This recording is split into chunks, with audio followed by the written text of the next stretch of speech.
শুধুমাত্র একটি ওয়াদা রক্ষার্থে প্রায় 1450 বছর ধরে খোলা রয়েছে যেই জানালা। তাদের ভালোবাসা, তাদের মহব্বত, তাদের ওয়াদা কতই না মজবুত ছিল। সুবহানাল্লাহ। রওজা শরীফের বিপরীত বরাবর দক্ষিণ পাশে একটি খোলা জানালা। জানালাটি খোলা রয়েছে। এটা ভালোবাসার খোলা জানালা। এটা হযরত হাফসা রাদিয়াল্লাহু তাআলা আনহার জানালা। এই জানালা যুগের পরিবর্তনে বন্ধ হয়নি কখনো। এই জানালার একটি দারুণ ইতিহাস রয়েছে ভাই, যার জন্য এই জানালাটি প্রায় 1500 বছর ধরেও খোলা রয়েছে।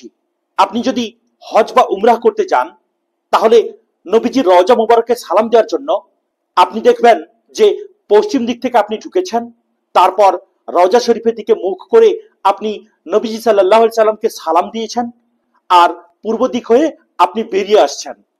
আপনি কি কখনো লক্ষ্য করেছেন যে যেখানে দাঁড়িয়ে আপনি রওজা মুবারকে সালাম দিচ্ছেন, ঠিক তার পেছনে অর্থাৎ দক্ষিণ দিকে একটি ঘরের একটি জানালা সবসময়ের জন্য খোলা রয়েছে? কেন ভাই, আপনার মনের মধ্যে কি একটু প্রশ্ন জাগেনি এই জানালাটা কেন খোলা রয়েছে? আসুন, সে নিয়েই আজকে আমি আপনাদের একটা ইতিহাস শোনাচ্ছি, একটা ভালোবাসার ইতিহাস, একটা মর্যাদার ইতিহাস, একটা সম্মান শ্রদ্ধার ইতিহাস। এই যে জানলাটার কথা বলছি, এটি হলো হযরত হাফসা রাদিয়াল্লাহু তাআলা আনহার জানলা। এটা ভালোবাসার খোলা জানলা। এই জানালা যুগের পরিবর্তনে বন্ধ হয়নি কখনো। নবীজি সাল্লাল্লাহু আলাইহি সাল্লাম যেখানে শুয়ে আছেন, সেটি হলো আম্মাজান আয়েশা সিদ্দিকা রাদিয়াল্লাহু তাআলা আনহার হুজরা মুবারক, বর্তমানে যেটি রওজা মুবারক। ঠিক তার বিপরীত দিকে দক্ষিণ পাশের দেয়ালে জানালাটি অবস্থিত। সেটি হলো ওমর রাদিয়াল্লাহু তাআলা আনহুর কন্যা আম্মাজান হযরত হাফসা রাদিয়াল্লাহু তাআলা আনহার বাসস্থান। মসজিদে নববীর পূর্ব পাশে সারিবদ্ধভাবে নবী পাক সাল্লাল্লাহু আলাইহি সাল্লামের বাকি স্ত্রীদের হুজরা নির্মিত ছিল। আম্মাজান আয়েশা এবং আম্মাজান হাফসা রাদিয়াল্লাহু তাআলা আনহুমাদের হুজরা মুবারক ছিল দুটো বিপরীতমুখী। মানে আম্মাজান আয়েশা রাদিয়াল্লাহু তাআলা আনহার হুজরা ছিল উত্তর দিকে, আর ঠিক তার বিপরীত দিকে মুখোমুখি হয়ে অর্থাৎ দক্ষিণ দিকে ছিল হযরত হাফসা রাদিয়াল্লাহু তাআলা আনহুর হুজরা মুবারক। আর এই দুটো হুজরার মাঝে একটি গলিপথ ছিল, যে গলিপথ দিয়ে সবাই রওজায় সালাম করত। নবীজি সাল্লাল্লাহু আলাইহি সাল্লামের ওফাতের পর আবু বকর সিদ্দিক রাদিয়াল্লাহু তাআলা আনহুর যুগ সমাপ্ত হলো। ওমর রাদিয়াল্লাহু তাআলা আনহুর খেলাফতে 17 হিজরিতে মসজিদে নববী সম্প্রসারণের প্রয়োজন দেখা দিল। বিশেষ করে রওজায় সালাম দেওয়ার সুবিধার্থে হাফসা রাদিয়াল্লাহু তাআলা আনহার হুজরাটি সরিয়ে ফেলার প্রয়োজন দেখা দিল, যে হুজরায় তখনও তিনি অবস্থান করছিলেন। নবীজি ভূপৃষ্ঠে নেই তো কি হয়েছে, চোখের সামনেই তো রয়েছে নবীজির রওজা। রওজার পাশেই এই হুজরাখানায় তিনি নবীজির স্মরণ নিয়ে বসবাস করতেন।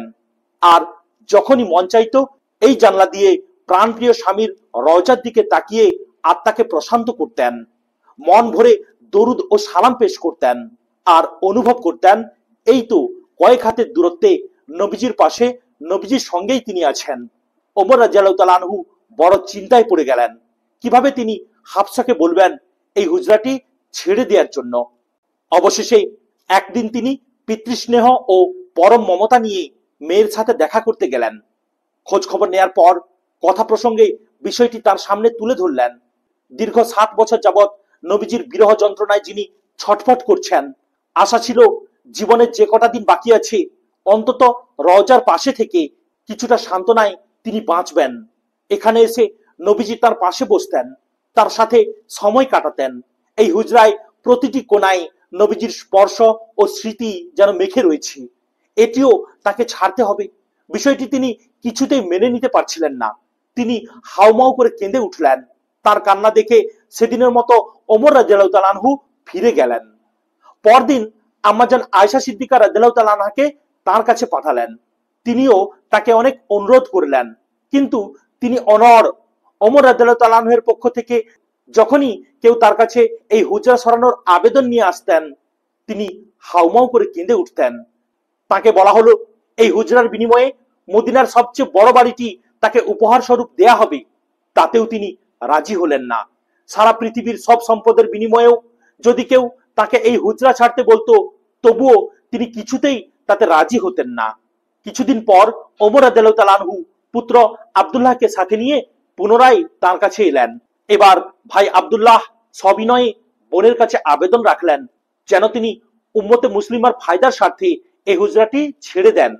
আব্দুল্লাহ ইবনে ওমর রাদিয়াল্লাহু তাআলা আনহুর বাড়িও হাফসা রাদিয়াল্লাহু তাআলা আনহার হুজরার সাথেই লাগোয়া ছিল। তিনি বোনকে অনুরোধ করলেন তার বাড়িতে এসে ওঠার জন্য। তিনি বোনের জন্য এই বাড়ি ছেড়ে অন্যখানে চলে যাবেন, আর এ বাড়িটিও তো তার হুজরার সাথেই, সুতরাং তিনি নবীজির কাছেই অবস্থান করবেন। এভাবে তিনি বোনকে বোঝালেন। এবার হাফসা রাদিয়াল্লাহু তাআলা আনহার মন নরম হলো। তিনি তার হুজরা ভেঙে পথ সম্প্রসারণের অনুমতি দিলেন।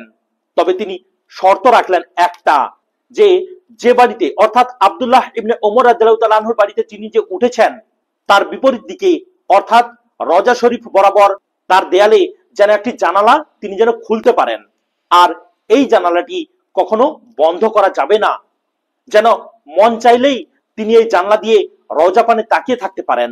হযরত ওমর রাদিয়াল্লাহু তাআলা আনহু ওয়াদা করলেন যে কখনোই এই জানালাটি বন্ধ করা হবে না। খেলাফতে ওমর শেষ হলো, ওসমান ও আলী রাদিয়াল্লাহু তাআলা আনহুর যুগ সমাপ্ত হলো। হাফসা রাদিয়াল্লাহু তাআলা আনহাও ইন্তেকাল করলেন। আরো কত শত খলিফা ও রাজা বাদশাহ গত হলেন। কতবার মসজিদে নববীর পুনর্নির্মাণ ও সম্প্রসারণ হলো, কিন্তু কেউই হযরত ওমর রাদিয়াল্লাহু তাআলা আনহুর কৃত সেই ওয়াদা ভঙ্গ করলেন না। প্রায় 1450 বছর যাবৎ স্মৃতি হয়ে থাকলো এই খোলা জানালাটি একটি ভালোবাসার নিদর্শন হিসেবে এবং ওয়াদা রক্ষার এক অনন্য দৃষ্টান্ত স্বরূপ।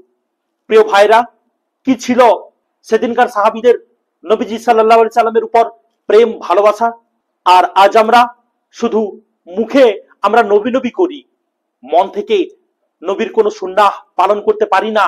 আল্লাহ তাআলা আমাদের মনের মধ্যে যেন নবীজি সাল্লাল্লাহু আলাইহি সাল্লামের মহব্বত অটুট রাখেন। আল্লাহ তাআলা যেন নবীজি সাল্লাল্লাহু আলাইহি সাল্লামের দেখানো পথে অর্থাৎ তার সুন্নাহ মোতাবেক আমরা যেন চলতে পারি, সেজন্য তৌফিক দান করেন। আমিন। ভিডিওটি ভালো লাগলে লাইক করবেন, কমেন্ট করবেন এবং অবশ্যই চ্যানেলটিকে সাবস্ক্রাইব করবেন।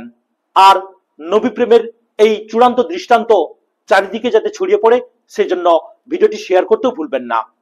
আসসালামু আলাইকুম ওয়া রাহমাতুল্লাহি ওয়া বারাকাতুহু।